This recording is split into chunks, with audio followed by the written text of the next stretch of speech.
Untuk malam ini, Bapak mau kan temani Yuni di sini? Kata Yuni setelah Karim bapak mertuanya tiba di kamarnya. Ma maksud kamu Yun? Tanya bapak mertuanya sedikit kaget.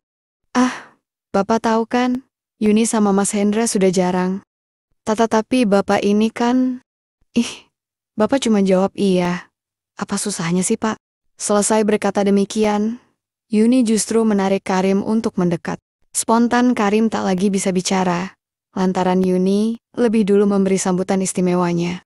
Bapak ngerti kan, harus gimana selanjutnya? Kata Yuni tersenyum sambil menatap lekat pria di depannya. Sementara Karim hanya mengangguk kaku. Jujur, semula ia ragu. Tapi sebagai pria biasa, ia pun tak ingin ketinggalan kesempatan baik itu. Dan akhirnya, ya, begitulah sepenggal kisah tentang Yuni, dan berikut inilah kisah selengkapnya. Menjadi janda di usia muda memang bukanlah hal yang mudah. Dan hal itulah yang tengah dirasakan Yuni kala itu. Wanita berusia 25 tahun itu harus berpisah lantaran sang suami tega berselingkuh dengan teman baiknya yang bernama Linda. Meski begitu, status yang sudah disandangnya selama setahun terakhir benar-benar sudah mengubah hidupnya. Rasa kecewa itu sedikit demi sedikit mulai ia lupakan, meski tak sepenuhnya terhapus dari memori ingatannya. 1 tahun yang lalu, ia baru saja berpisah dengan 2 orang sekaligus. Yang pertama dengan suaminya, dan yang kedua dengan sahabat karibnya. Ia mencoba melupakan semuanya, walau tak semudah yang ia bayangkan. Kembali pada 1 tahun yang lalu, malam itu menjadi malam paling buruk untuk Yuni. Malam di mana ia melihat sendiri bagaimana suami dan teman baiknya melakukan hal tak pantas yang sama sekali tak pernah ia bayangkan sebelumnya. Malam itu Yuni baru saja pulang dari luar kota untuk menghadiri sebuah kontrak kerja sebagai koki di restoran ternama. Pekerjaan yang sudah menjadi cita-citanya sejak dulu. Saat itu rencananya Yuni akan bermalam 2 hari, dan ia sudah mendapat izin dari suaminya. Tapi rupanya, ketika baru tiba di kota itu, mendadak kepala Yuni pusing dan kurang enak badan. Bahkan ia terpaksa pulang malam itu juga. Dengan kondisi yang kurang fit, beruntung Yuni bisa sampai di rumah dengan selamat. Padahal ia harus mengendarai mobil cukup jauh, dan dini hari barulah ia tiba di rumahnya. Sesampainya di rumah, Yuni sedikit heran, lantaran tak mendapati mobil suaminya terparkir di garasi rumah. Ia berpikir mungkin sang suami sedang pergi. Tapi yang jadi pertanyaan, jika benar suaminya pergi, kenapa gerbang rumah tak dikunci? Yuni lantas masuk dalam rumahnya. Ia semakin khawatir saat sadar ternyata pintu rumahnya tak dikunci.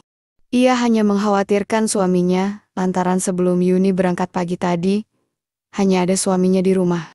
Wanita itu melanjutkan langkahnya menuju ruang tamu. Tak ada yang berbeda, dan tak ada yang mencurigakan. Sayangnya ia melewati satu kamar yang biasa digunakan suaminya untuk bekerja.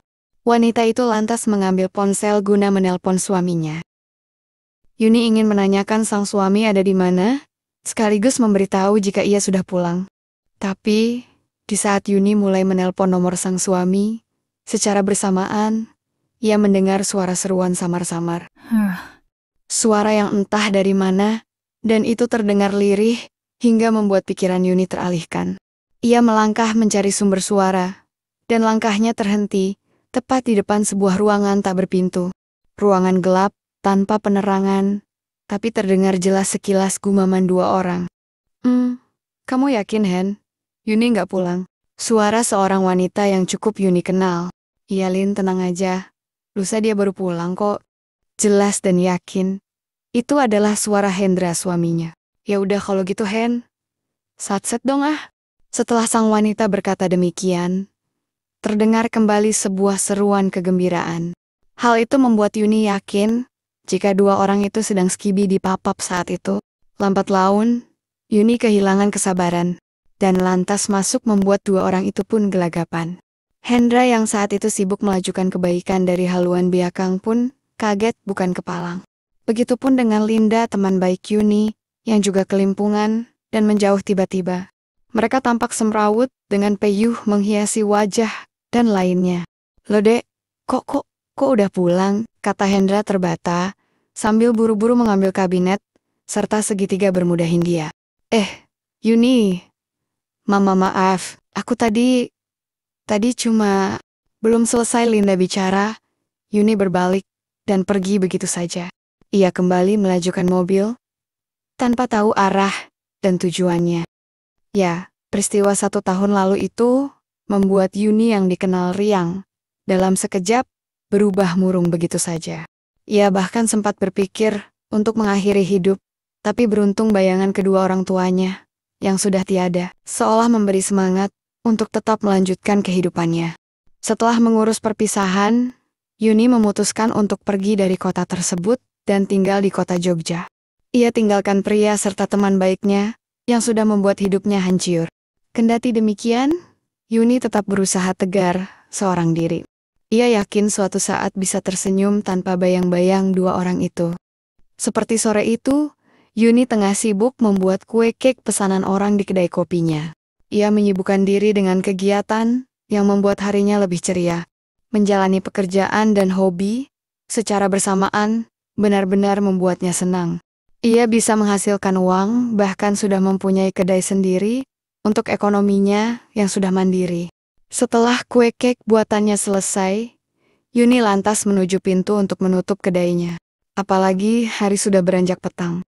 Tapi, di saat Yuni hendak menutup pintu, secara bersamaan, seorang pria paruh baya datang menghampirinya. "Selamat sore, mau pesen A?" Kalimat sambutan Yuni terhenti saat sadar siapa pria yang tersenyum padanya. "Bapak, sore Yun, kamu apa kabar?" Yuni tersenyum dan tak mengira akan kedatangan pria yang dulu pernah menjadi ayah mertuanya. "Bapak baik, Pak. Bapak sendiri gimana?" "Bapak juga baik kok, Yun. Maaf ya, kalau Bapak bikin kamu kaget." Pria berusia 51 tahun itu masih tersenyum melihat mantan menantunya. Pria bernama Karim itu yang masih tampak gagah dengan brewok di wajahnya. "Nggak apa-apa kok, Pak. Justru Yuni yang sungkan. Bapak datang jauh-jauh ke sini. Harusnya Yuni yang ke rumah Bapak. Kebetulan Bapak juga datang untuk berkunjung ke tempat saudara. Jadi sekalian mampir ke sini, hitung-hitung liburan kok." "Bapak datang sendiri kan? Nggak sama Hendra?" tanya Yuni khawatir. Ia benar-benar tak ingin bertemu lagi dengan pria bernama Hendra itu.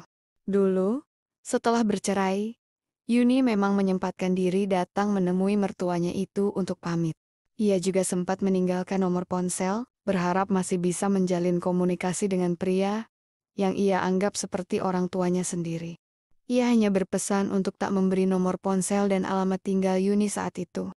"Nggak kok, Bapak nggak pamitan, jadi kamu tenang aja." Mendengar itu, Yuni akhirnya tenang. Mantan mertuanya itu masih menepati janjinya. "Bapak benar-benar merasa bersalah. Gara-gara Hendra, kamu jadi seperti ini. Bapak tahu, kamu pasti sulit buat lewatin semua ini." Dan memang benar. Entah sudah berapa kali Karim mengucap maaf atas kesalahan putranya itu. Dulu, ia sangat senang.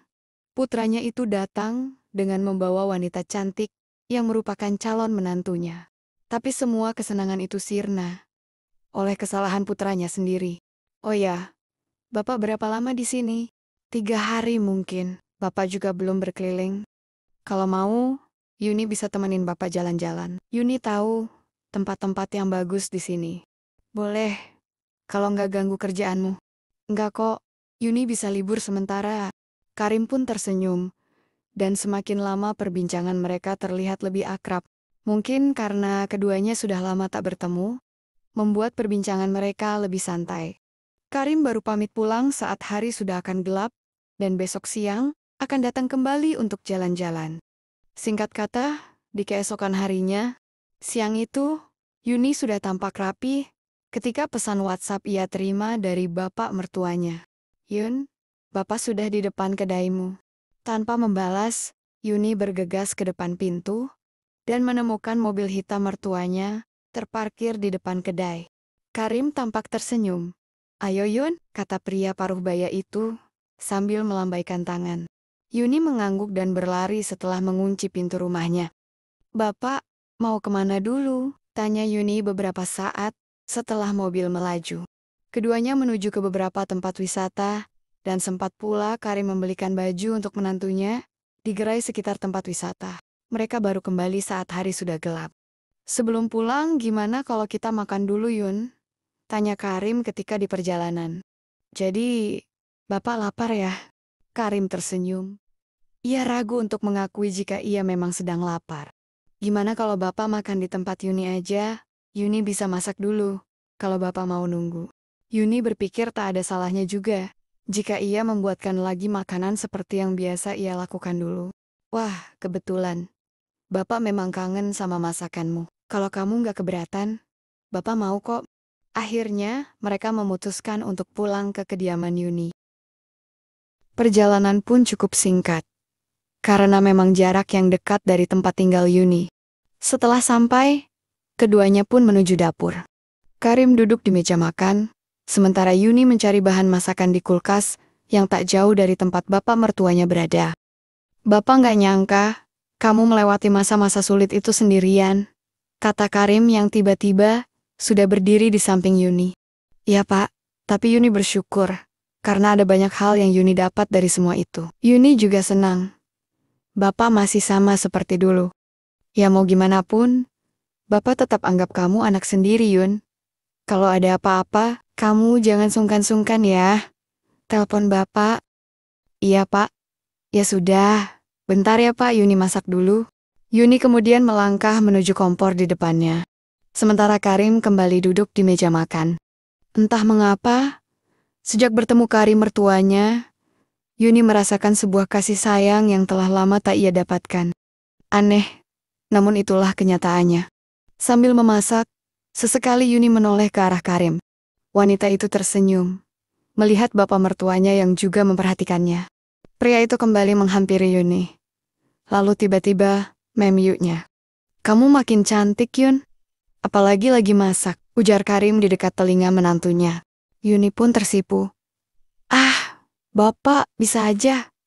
Tunggu di meja sana, Pak. Dikit lagi Yuni selesai kok. Karim pun mengangguk. Singkatnya, setelah makanan selesai, keduanya pun makan bersama. Rasanya masih sama, Yun. Bapak jadi ingat dulu lagi. Dulu kamu selalu masakin untuk Bapak. Yuni hanya tersenyum sebagai jawaban. Selesai makan, Yuni dan Karim pun kembali ke ruang tamu. Mereka kembali berbincang sesaat, sampai tak lama kemudian, Karim berpamitan untuk pulang. Bapak jaga kesehatan ya. Yuni tersenyum ketika mengantar Karim di depan pintu. Kalimatnya masih sama seperti dulu yang selalu mengingatkan sang mertua untuk menjaga pola makan. Bedanya, sebelum Karim pergi Yuni tanpa sadar memiuk bapak mertuanya itu, dan Karim pun membalas perlakuan menantunya. Jujur saja, Yuni merasa nyaman. Apalagi sudah lama ia tak merasakan hal demikian. Tapi entah mengapa, piukan dari Karim itu pun lambat laun makin menuntut, sampai-sampai Yuni pun mulai larut. Bahkan, ketika tiba-tiba Karim melepas piukan, lalu mendekatkan wajah, Yuni hanya diam membiarkan Karim memberi sambutan itu. Lambat laun Yuni berseru lantaran tak hanya sambutan yang diberikan bapak mertuanya itu, tapi juga jemawi, yang berjalan ke arah gerbang kebahagiaan menantunya itu. Ia benar-benar terbuai dengan sikap mulia tersebut. Sampai-sampai seruan mulia Yuni membuat Karim lupa niat untuk pulang dari rumah itu. Dan barulah ketika banjir bandang hendak melanda, mendadak Yuni tersadar dari angan-angannya itu. Ia mendadak menjauh dari mertuanya. Maafin Bapak Yun, tadi Bapak cuma... Sebaiknya Bapak pulang sekarang. Tapi Yun, Bapak tadi nggak bermaksud. Belum selesai Karim menjelaskan, Yuni lebih dulu menutup pintunya. Ia khawatir semakin lama berhadapan dengan Karim, akan membuat keinginannya datang lagi. Setelah mobil Karim terdengar menjauhi rumahnya, Yuni buru-buru menuju kamar. Di sana, Yuni beberapa kali menggelengkan kepala, berharap bisa melupakan peristiwa yang tadi dialaminya. Perasaannya berkata jika tadi itu salah, tapi anehnya ia justru ingin sekali mengulang kebaikan mereka. Ingin rasanya ia melupakan kejadian tadi, tapi yang ada, Yuni justru berlari menuju ruang tamu lalu mengambil ponselnya. Yuni menelpon pada salah satu nomor, yang tak lain adalah nomor bapak mertuanya. Bapak, Sampai mana? Bisa kembali ke rumahku, Pak? Ada yang ingin Yuni bicarakan. Tanpa menunggu jawaban Karim, wanita itu langsung menutup panggilannya. Saat itu Yuni yakin jika keputusan meminta bapak mertuanya itu kembali adalah benar. Wanita itu beberapa kali melihat gerbang dan tampak bimbang. Sampai kira-kira seperempat jam kemudian, mobil Karim tiba di depan gerbang. Dan, "Masuk dulu, Pak." Yuni mempersilahkan pria paruh baya itu untuk masuk dalam rumahnya. Karim sendiri bingung dengan apa yang akan mantan menantunya itu bicarakan. Ia cenderung khawatir Yuni akan marah dan justru benci dengan sikap baiknya tadi. Setelah mengunci pintu, Yuni melangkah ke arah Karim yang masih tertegun memperhatikan menantunya. Dan ketika mereka sudah berhadapan, mendadak Yuni menawik wajah mertuanya, lalu serta-merta memberi sebuah sambutan. Sontak Karim gelagapan, tapi ada rasa bahagia yang tak bisa ia artikan. "Pak, untuk saat ini aja, tolong bantu Yuni, Pak. Apa yang bisa Bapak bantu, Yun?" Buat Yuni, lupa sama bayang-bayang Mas Hendra. Tapi Yun, Bapak enggak. Belum selesai berkata, lagi-lagi, Karim kaget ketika Yuni memandangnya menuju sebuah kamar. Setelah sampai, sebuah sambutan Yuni haturkan. Bahkan yang lebih mengejutkan lagi, Yuni justru menuntun jemawi itu pada anugerah dan gerbang kebaikan. Dan saat itulah, Karim tak lagi ragu membawa mantan menantunya itu hanyut akan aliran kebaikan mereka. Dengan bebas, ia membuat Yuni berseru, apalagi ketika tanpa sadar, haluan Yuni berubah, dan kebaikan itu pun melaju pada gerbang yang lama terkunci. Karim sendiri tak percaya jika ia akan berada pada situasi tersebut. Situasi di mana ia merasa beruntung, bisa menyarankan solusi problematika menantunya itu. Sempat ia berpikir, betapa rugi putranya meninggalkan Yuni dulu. Padahal, wanita tersebut begitu cantik dan luar biasa dalam hal rapat paripurna itu. "Apa karena Hendra kamu seperti ini, Yun?" tanya Karim ketika rapat paripurna itu usai. Yuni menoleh, lalu tersenyum. "Bapak nggak akan tahu perasaan Yuni waktu Mas Hendra diambil orang lain. Terus kamu manfaatin Bapak, gitu?" Yuni pun terdiam. Semula ia memang ada niat untuk balas dendam pada mantan suaminya itu. Tapi setelah peristiwa yang baru saja terjadi, entah kenapa rasa dendam itu hilang lantaran kebaikan bapak mertuanya itu. "Terus apa bedanya kamu dengan Hendra?" kata bapak mertuanya itu lagi. Melihat Yuni hanya diam, Karim pun buru-buru beranjak hendak pergi. "Baiklah, Bapak ngerti." "Bapak tunggu, jangan pergi Pak," kata Yuni, membuat Karim menoleh. "Ada apa Yun? Apa belum cukup membuat hati Bapak hancur?" "Maaf Pak, maaf kalau Yuni cinta sama Bapak. Maaf kalau tadinya Yuni ada pikiran balas dendam sama Mas Hendra." Mendengar itu, Karim pun tersenyum. Ia senang mendengar kejujuran Yuni. Bahkan ia tahu bagaimana cara yang tepat untuk membantu menantunya itu. "Besok, ikut Bapak di acara pertunangan Hendra," kata Karim, sebelum berbalik meninggalkan Yuni. Yuni yang mengerti maksud ucapan mertuanya itu pun tersenyum. Mungkin, itulah langkah yang tepat untuk membalas mantan suaminya esok hari. Dan benar saja, di acara pertunangan Hendra dan Linda, Yuni datang dengan digandeng Karim mantan mertuanya itu. Kehadiran Yuni sukses membuat Hendra kaget. Dan yang lebih mengagetkan lagi, Karim mengumumkan jika ia akan meminang Yuni dan menjadikan wanita itu sebagai ibu tiri Hendra, mantan suami Yuni.